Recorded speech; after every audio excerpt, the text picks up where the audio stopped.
rádio e a TV Brasil Espírita apresentam o Evangelho segundo o Espiritismo e sua simplicidade. Apresentação: César Perry.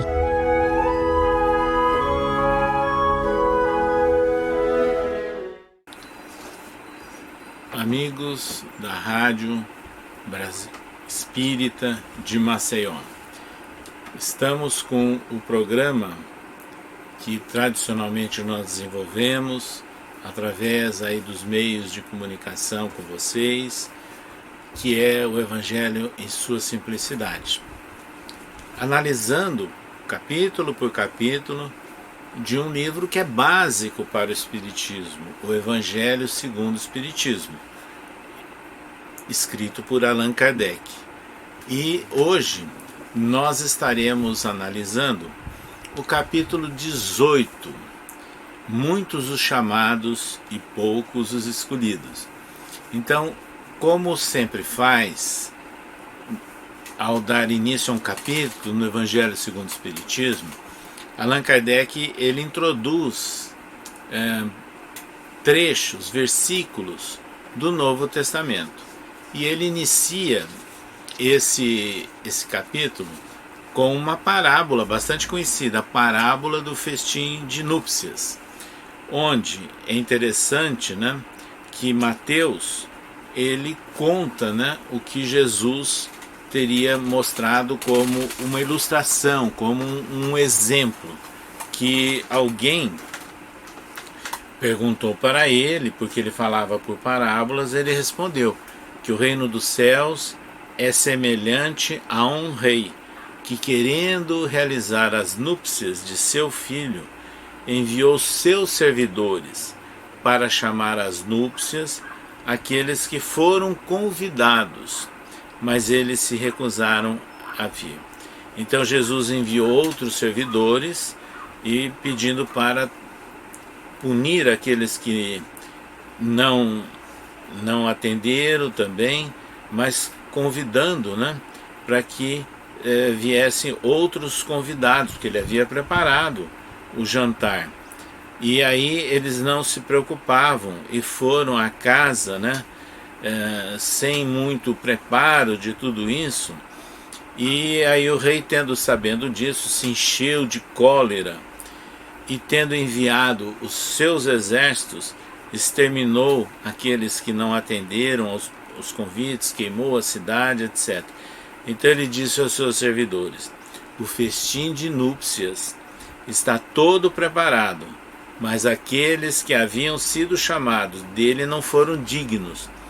Aí Jesus manda chamar outros que estariam nas encruzilhadas, e chamar para as núpcias todos aqueles que encontrardes. E de repente, no dia, né, o rei entrou, e em seguida, para ver aqueles que estavam à mesa, notou que um homem não estava com a capa, a roupa nupcial. Ele disse: meu amigo, como entrastes aqui sem ter a veste nupcial? E esse homem permaneceu mudo. Então o rei disse aos seus servos: atai-lhe as mãos, os pés e lançai às trevas exteriores. Aí haverá pranto e ranger de dentes, porque há muitos chamados e poucos escolhidos. É, na realidade, aí uma parábola, né, que tem alguns significados embutidos. Então, nessa parábola, Jesus compara o reino dos céus, onde tudo é alegria, né, uma plena felicidade, como se fosse uma festa, né, no entendimento humano, mas nem todos compreenderam isso. Então aí, o que significa isso? Allan Kardec dá o desenvolvimento, lembrando que na história de nossa civilização, no desenvolvimento da ideia de Deus único, do monoteísmo, os primeiros a serem chamados foram os hebreus. Então, os judeus, né, que passaram a acreditar que tinha uma certa supremacia de conhecimento, de saber religioso perante o próximo. E a partir daí, eles foram os primeiros a praticar o monoteísmo, sem dúvida. Mas eles cometeram alguns equívocos e alguns enganos. Então Jesus chamou outros, não é? E esses outros, alguns foram preparados de última hora. Mas o que significaria essa capa, essa veste nupcial? Ela significaria o quê? O compromisso da pessoa de aceitar uma nova responsabilidade. Então é uma visão simbólica da capa ou da veste nupcial, que era realmente para aqueles que foram convidados e se prepararam. Mas também tinha alguns que não estavam preparados. Então Jesus deixou muito claro que, na verdade, muitos são chamados e poucos os escolhidos. Então, essa parábola do festim de bodas, ela é uma parábola muito sugestiva para nós. Como espíritos imortais que nós somos, será que muitas vezes nós já não recebemos esse chamamento? E aí nós vamos encontrar exemplos, né, nos romances históricos de Emmanuel.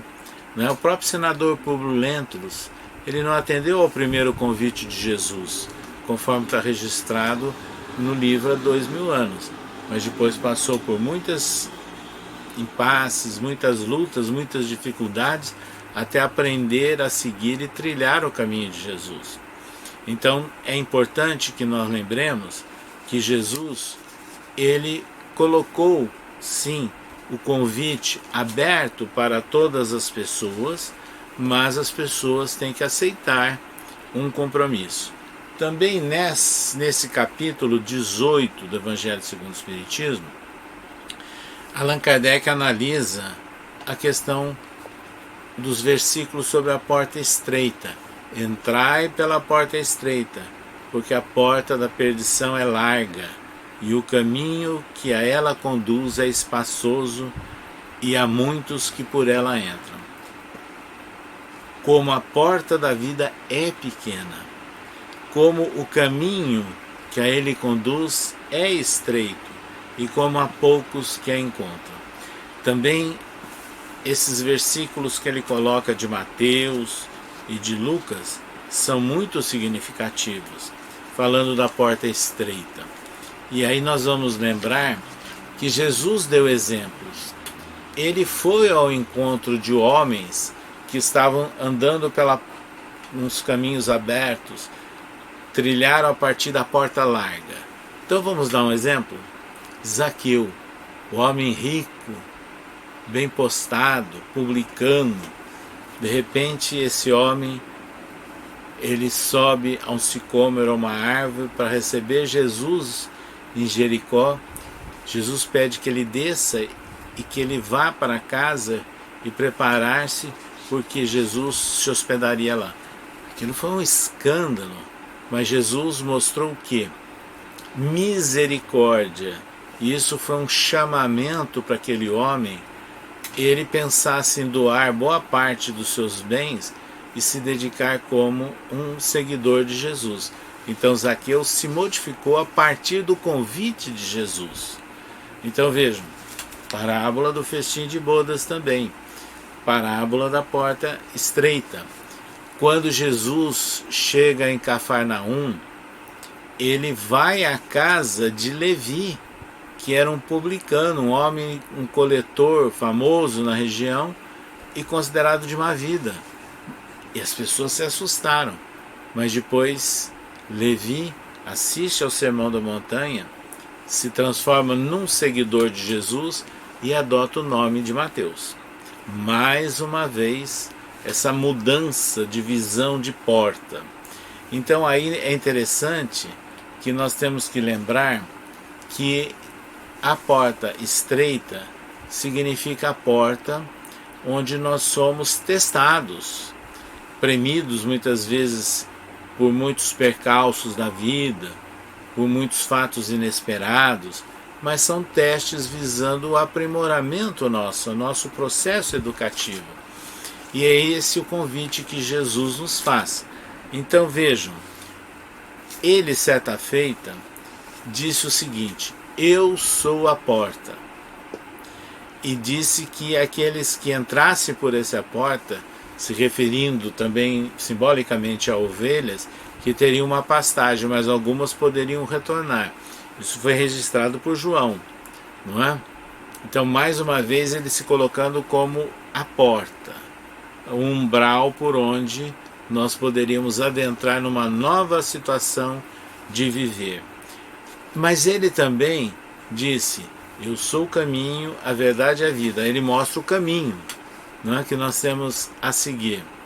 Então é importante nós pensarmos em toda essa simbologia do palavreado, dos ensinos de Jesus e registrado pelos seus diversos apóstolos, pelos evangelistas. Isso significa o quê? Muitos são chamados, poucos escolhidos, né? Quando ele fala eu sou a porta e fala das ovelhas que teriam uma passagem, mas algumas poderiam retornar, isso significa que algumas poderiam não seguir, não aproveitar o momento, aquela oportunidade.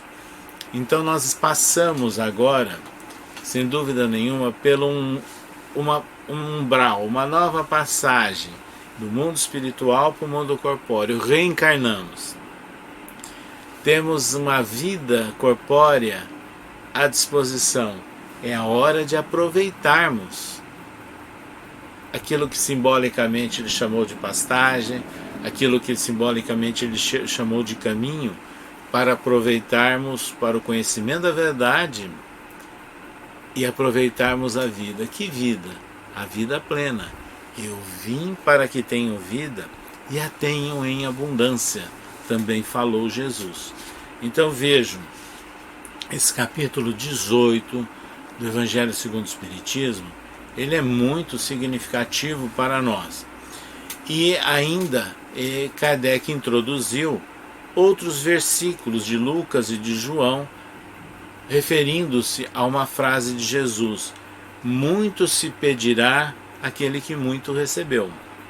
Então, aquele que recebeu todas essas oportunidades, muito se pedirá aquele a quem tiver muito dado, e se fará prestar maiores contas àqueles a que se tiver confiado mais coisas. Então nós vamos prestar contas, sem dúvida nenhuma, nesta vida, no mundo espiritual ou em outras vidas, dos talentos, das oportunidades que nós recebemos.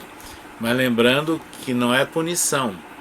A verdadeira lei, a lei de Deus, está esculpida na nossa consciência. Então nós vamos ter a oportunidade de aprimorarmos a nossa consciência contando com a misericórdia divina. E nessas condições, então, o muito se pedirá aquele que muito recebeu, é realmente um momento significativo da nossa encruzilhada de definições espirituais, das oportunidades, né, que nós passamos a assumir dentro de um período de tempo, dentro de uma vida corpórea. Então vejam, o Espiritismo vem dizer para nós o seguinte: multiplicando o número de chamados pela fé, né, que nos amplia, que nos fortalece, que nos proporciona, e multiplicará sem dúvida nenhuma também o número de escolhidos. Então não haverá, como muita gente pensa, aquele julgamento final determinando eternamente que uns vão para um lugar e outros para outro. Não. Deus é a expressão maior da bondade, da paternidade, da misericórdia. Como escreveu João, Deus é amor. Isso é que é importante. Então, aos espíritas, a nós, sem dúvida nenhuma, muito será pedido, porque muitas vezes nós recebemos muito, mas também nós temos que aprender a aproveitar essas oportunidades. Então, o primeiro pensamento nosso como espíritas sinceros, deve ser o de procurar, nos conselhos dados pelos espíritos, esclarecendo os ensinos de Jesus, que nós temos que valorizar a nossa oportunidade corpórea, a nossa reencarnação, para o aprimoramento do nosso espírito. E é interessante que Allan Kardec, ele também coloca versículos de Marcos nesse capítulo 18. Prestai bem atenção naquilo que ouvis, porque se servirá para convosco da mesma medida da qual vos servirdes para com os outros, e vos será dado ainda mais, porque se dará àquele que já tem, e para aquele que não tem, se lhe tirará mesmo o que tem. Então são as conquistas, os méritos, né? O merecimento de cada um para o aproveitamento de chances, de oportunidades da nossa existência corpórea como espíritos encarnados. E é interessante que há uma mensagem espiritual muito significativa que foi colocada por Allan Kardec nesse capítulo 18, assinada pelo espírito Simeão, onde ele diz o seguinte: reconhece-se o cristão pelas suas obras, é o título da mensagem. Aqueles que dizem Senhor, Senhor, não entrarão no reino dos céus, mas só aquele que faz a vontade de meu Pai que está nos céus. A partir então desse trecho, o Espírito conclama para que prestemos atenção, que escutemos as palavras do Senhor que emanam dos ensinos de Jesus e agora ampliados pelo Espiritismo. Basta dizermos eu sou cristão para seguir o Cristo? Não. Nós temos que procurar efetivar, construir, através desse caminho, né, que falou Jesus, o que significa a verdadeira prática do cristianismo.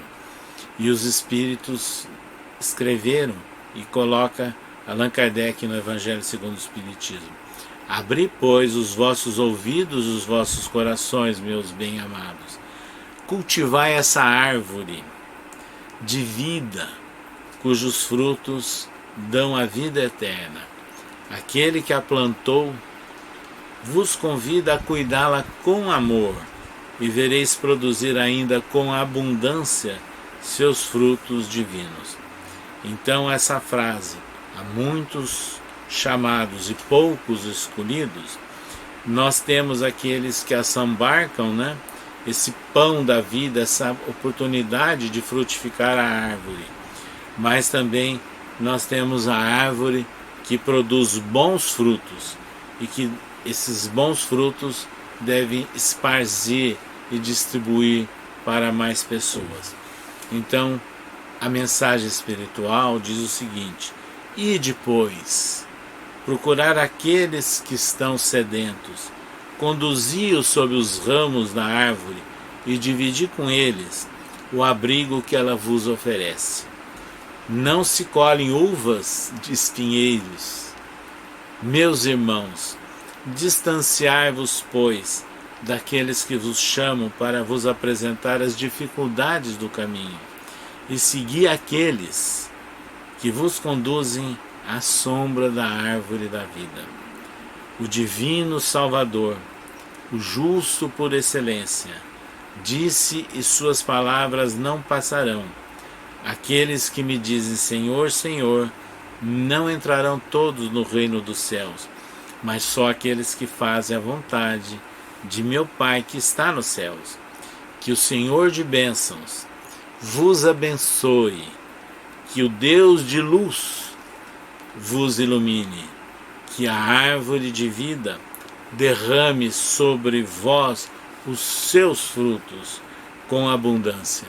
Crede e orai. Então é muito interessante essa conclamação, essa mensagem que é um convite, não é? À fé, à esperança e à prática das boas ações para o aproveitamento da nossa vida espiritual enquanto seres encarnados. É nessas condições, então, que nós vamos entender aqueles que são muitos os chamados e poucos os escolhidos. Mas esse processo de escolha, nós temos agora que compreender tantos ensinos de Jesus, com tantas ilustrações, através de parábolas, através de exemplos que ele nos legou, conclamando aos homens para o aproveitamento, né? E o que seria esse reino dos céus? Que muita gente imagina que é um lugarzinho lá no alto, uma fumacinha, um local de bem-aventuranças. Não, não é nada disso. O reino do céu, sabe onde ele está? Na nossa consciência, no nosso coração. São conquistas que nós fazemos. Ou seja, o reino do céu significa o seguinte: ter coerência no nosso sentimento, na nossa ação, no nosso pensamento com os ensinos de Jesus. Quando nós atingimos esse equilíbrio, é que nós estaremos permitindo a nossa entrada, o nosso ser espiritual em contato com aquilo que é chamado simbolicamente de reino dos céus. Então o reino dos céus, o reino de Deus, começa na nossa intimidade. E é essa a razão, né, do Espiritismo bater na tecla para nos ensinar a justiça divina, que realmente nos mostra não Deus punidor implacável, mas Deus Pai, expressão maior da bondade, da misericórdia. Deus é amor. Então, mesmo aqueles que não foram selecionados, que não foram os escolhidos agora ou neste momento, eles terão uma outra oportunidade. Agora, o ideal é atendermos, sim, com sinceridade, com bons propósitos, com bons desejos, o convite que vem do alto, o convite que vem realmente para os muitos que são chamados. Aproveitemos, pois, a nossa reencarnação, as nossas condições de vida onde nós estivermos. Em qualquer situação, nós podemos cultivar virtudes, nós podemos cultivar valores com base nos ensinos morais de Jesus. E são exatamente essas ações, esses esforços que reconhece-se o verdadeiro espírita por dominar as suas más inclinações, pelo esforço que ele faz de colocar em prática a lei de respeito ao próximo como a si mesmo, é que nos dará condições de estarmos atendendo ao convite para o festim e de estarmos também vestidos com a roupa nupcial, ou seja, preparados.